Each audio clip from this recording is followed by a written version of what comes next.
The iPhone 14 Pro and Pro Max models are the most powerful and capable iPhones that Apple has introduced into its new lineup for 2022. So I'm going to show you 10 plus features on the iPhone 14 Pro and Pro Max models that you probably didn't know were there. So the first feature on your iPhone 14 is that you can unlock your phone by facing it landscape. It's a cool feature to have because you're not always able to unlock your phone. So now you can unlock your iPhone in landscape mode either by tilting it to the left or to the right.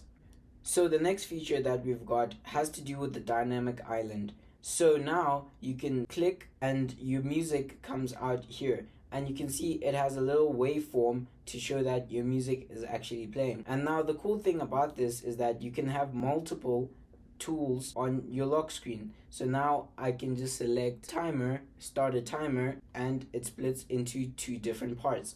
So now you can click and hold on your music and you can see your music is playing, and then click anywhere on the screen and then click on your timer and your timer is still going on. And you can close both of them. On the dynamic island as well, you can press record, and the little timer starts over there, and you can press and hold and it shows you that your screen is currently recording. So as your phone is recording, you can see it at the top of the dynamic island that your phone is actually recording. You can pause it and then you can stop to save the recording, and it shows that the recording has been saved to your photos. Moving on to the next one, we've got the camera. Apple has said that this camera that they've brought into the iPhone 14 is actually 48 megapixels. But you don't actually get the full 48 megapixels because you have to enable it.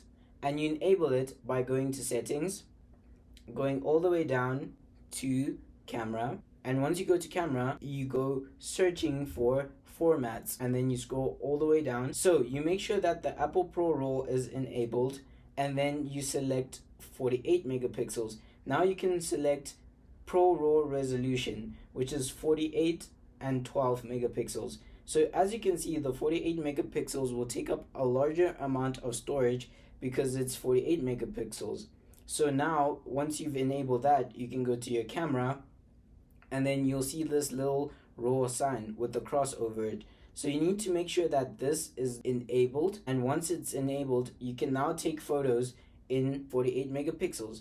And as you can see, it will take a bit of time to load because it's in 48 megapixels. So then you go onto the picture and you get the details, and as you can see, it says 48 megapixels, 6048 by 80,064, and this is 48 megabytes, which is quite a lot of storage for just an image that's of this size.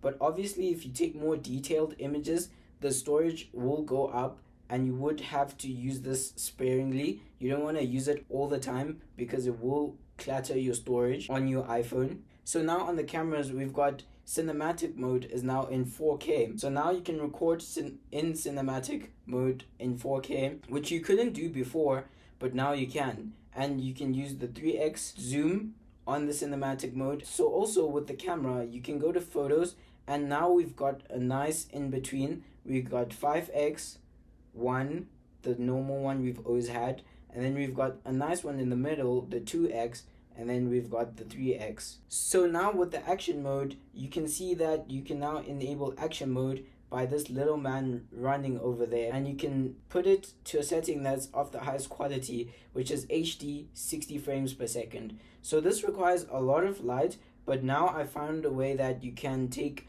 as good quality images without increasing your light. So you do that by going to record video, scrolling all the way down to action mode lower light. So this actually allows you to use lower light for your action mode. For me, I found that it takes better images because sometimes when you're in a very bright setting, action mode always requires you to use more light. That sometimes doesn't always work. So I always just enable action mode lower light to always make sure that I can take images in lower light for action mode. So another thing that you can do to really customize is your Apple ProRes.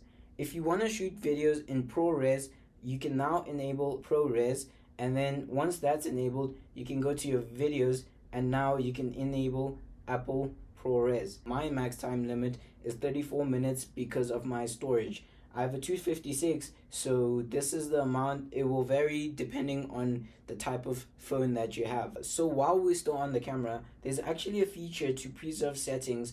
So now you can preserve your settings for camera mode. Maybe you use the camera quite a lot and you have different settings, or you use the portrait mode. You can preserve your settings to do whatever you would want to do when you boot up your camera. I have portrait zoom enabled, action mode enabled. I've just enabled it, so now the settings that I have for action mode are now enabled. So each time when I go to action mode, I have my preserved settings, which aren't constantly changed all the time when I do access my phone. Now that's a nice feature to have on your iPhone, because now you can do it. And as well as the ProRes, you can have certain type of features enabled for ProRes, so that your ProRes and your ProRAW are both adjusted, so that you don't have to keep messing about with these features. So now moving on to the brightness, you can actually increase the amount of brightness that your phone has. Apple claims that you can get up to 2000 nits of peak brightness, but you don't do this just by increasing your brightness like you would normally do. You actually have to enable it. So you go all the way down to accessibility, and then you go to display and text size, and then you scroll all the way down till you see auto brightness. Make sure auto brightness is enabled for you to get that maximum 2000 nits peak brightness. As you can see now, the screen is much brighter, and you can see it says it may affect your battery life if it's disabled. So you just enable it to make sure that you get that maximum full peak brightness of those 2000 nits. So another trick that you might not know is the touch. So now with the touch, you can actually enable reachability for when you can't reach the top of your screen. So you basically just do this, and then now you can reach the top of your screen without having to move your finger on the top. You don't really have to do this, but sometimes for people that do struggle with the iPhone 14 Pro Max models to reach the top, because you do need two hands to reach the top of the screen. And you can also do this in the standard Pro model with the 6.1 inch screen. So you just do this, and then now you can lift all the way down, and then now you get access to this control center. So now on your iPhone 14 Pro and Pro Max models, you've now got the Bootup Chime similar to the one that you have on your MacBook, by going to accessibility, scrolling all the way down to audio/visual, and making sure that your turn on and off sounds are enabled. So now once these are enabled, you now have the Bootup Chime that sounds something like this. So now we've got a feature on screenshots that allows us to take a screenshot and delete it straight away.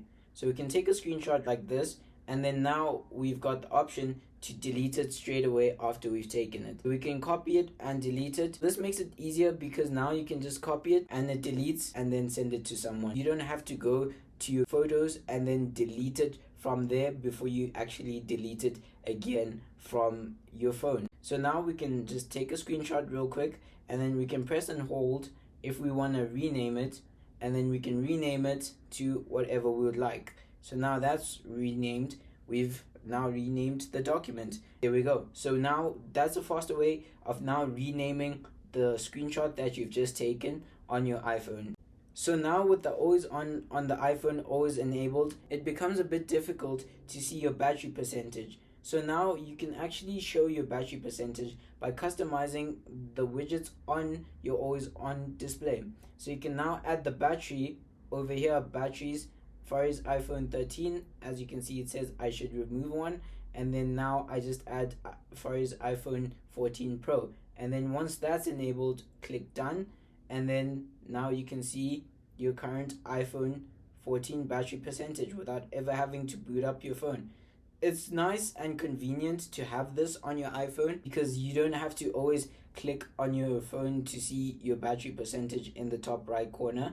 So now you can just do it without having to click on your iPhone to have it shown. So now that I've shown you 10 plus tips and tricks that you can do on your iPhone 14, I hope you've also learned something that you can do on your iPhone 14, and I will see you guys in the next video.